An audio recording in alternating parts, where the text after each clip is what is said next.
Welcome to the Muscle Building Mastery Podcast, where guys that want to build muscle come to learn how to do it properly. We understand that there's more to building muscle than mindlessly throwing weights around and chugging mass gainer shakes. We're not interested in quick fixes or anabolic assistance. We're interested in mastering the art, science and skill set required to stack on real muscle and strength. My name's Andy Clements, and for the last 12 years I've devoted my life to figuring out how guys like us who don't have amazing genetics, don't have 5 hours a day to spend in the gym, and don't want to take steroids as a shortcut can build insane amounts of muscle and strength in weeks and months, not years and decades. This podcast is the result of all the lessons I've learned along the way, and it will give you the blueprint to building more muscle in less time. To get you started, head to www.musclebuildingmastery.net to download your free 6-week workout plan. Hey, what's going on, everybody? Welcome back to another episode of the Muscle Building Mastery Podcast. Today's episode 58, and we're returning back to our spotlight on individual muscle areas, individual muscles and training, because we took a little break for a little rant of mine last time for a couple of days ago when I jumped on and I can't even remember what I spoke about now. I think it was about overcomplicating. So go back and listen to that short little rant if that is of interest to you. But today we're talking about mid-back training. We're talking about how to get a handle on growing the muscles in the middle of your back, because last time on the Muscle Spotlight series we spoke about lats training, because I didn't want to do just like one whole podcast covering the whole of the back, because you might train the whole of your back on the same day, but the way you train the individual muscles of your back are actually very different. The way you train your lats, it's a completely different muscle to the way you train the muscles of the collective group of muscles in your mid-back. And specifically, the muscles we're going to talk about today are the muscles in between your shoulder blades, right? So it's a very, very simple muscle or muscle group to train, but a lot of people still get it wrong. And they end up with not very much muscle on their back. But for me, I think that this is a much easier muscle to grow and to get a grasp on than the lats. And that's based on my experience and the experience training probably hundreds, if not thousands, of clients in the gym that I've never stepped foot in a gym before, or I've never really took the training seriously and figured out how to train, and I've got no clue how to train properly, with the greatest of respect. So this is something that I've found that people with no background can get a very good grip on very easily, and that's everybody from your 18-year-old school kid who's coming out of school, all the way through to honestly, like I showed this to a 70-year-old guy the other day, and he was able to pick it up pretty easily, and that's like 70 years of bad habits, like sitting behind a desk, office work, taking flights, all the stuff. So he had a pretty poor posture, but he could still figure out how to train this muscle. So if that guy can do it, you can definitely do it. You know what I mean? So it's just a case of switching the emphasis a little bit. So if the mid back is an area of muscle, like the thickness to the back is an area you want to develop, this is the episode for you. So we always start on this series by now. If you've listened to a few of these, you know the format of them. We always start with execution. So we're going to go through 5 different points, okay? And, the 5 different points, we go very quite similar sort of points that we go through for each muscle, but we sort of twist it and tweak it and relate it to each individual muscle. So for the mid-back, just to define, before we start, just to define the muscles of the mid-back, there's a group of muscles, namely the traps. That's the main one I'm going to focus on. But there's stuff like the rhomboids and the scapular retractors and all the ones that pull the shoulder blades back and in different directions.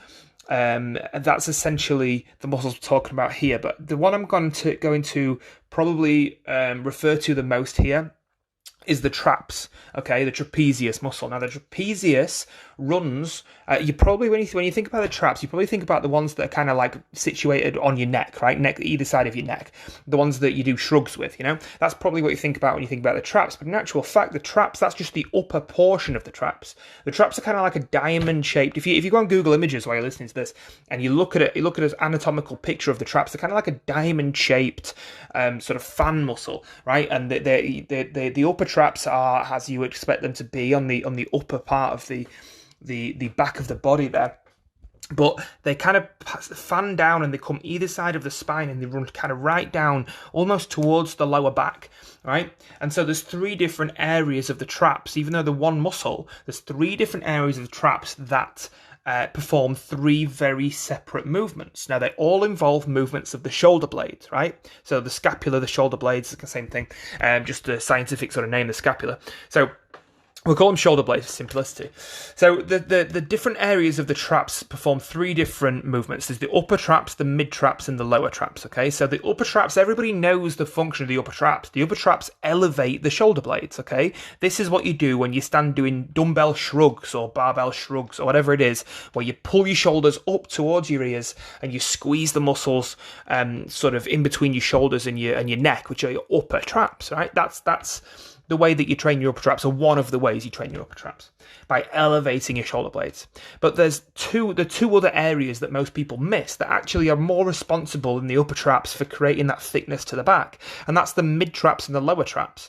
Now, if the upper traps, if the upper traps elevate the shoulder blades, right, then the mid traps retract the shoulder blades. They don't push them up, they pull the shoulder blades back and together. So if you, as you're sitting, if this sort of makes sense to you as I'm going to explain it, as you're sitting or you're walking or you're standing or you're driving, whatever you're doing, as long as it's safe to do so, if you just pull your shoulder blades back and squeeze them together without pulling them up, without shrugging, if you just pull them back as if you're trying to hold a pencil in between your shoulder blades, that's the mid traps doing that movement, okay? So as you squeeze your shoulder blades back and together as if you're trying to hold a pencil or hold something between your shoulder blades on the back of your body, that's the mid traps that are doing that movement. If you shrug up, that's the upper traps.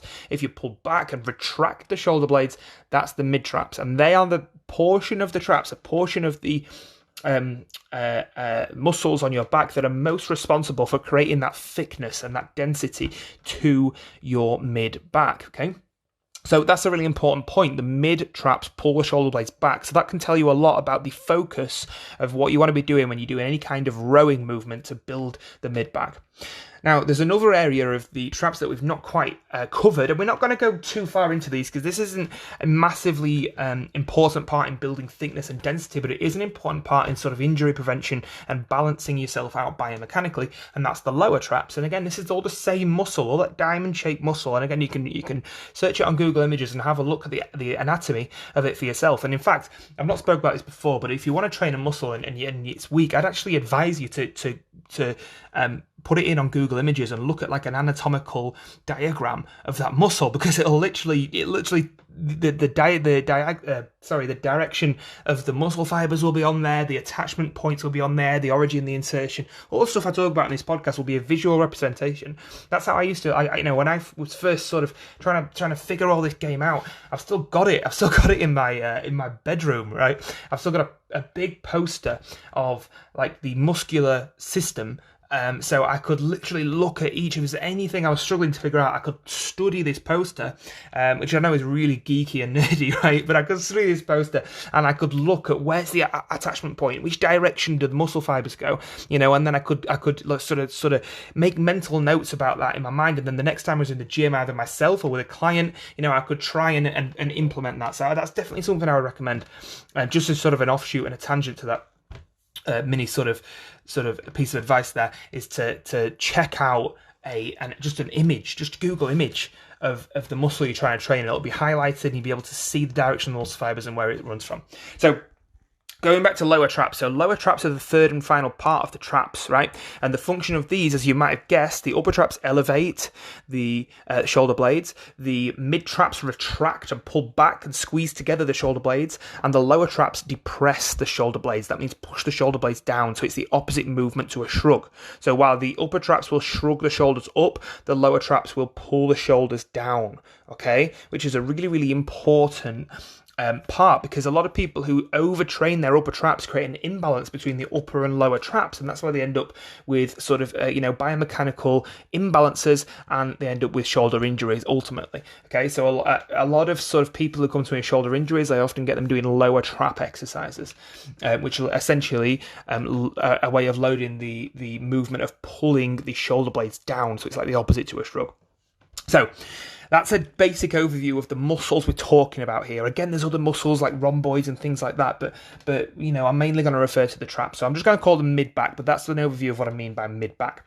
Now, in terms of frequency, we're looking, again, it's a medium to large size muscle, but we're probably going to be, when we train this, lumping it in with the lats as well. Probably everybody normally trains the back as a whole, right? So I would say, for the whole back, I would say probably twice a week, as a max.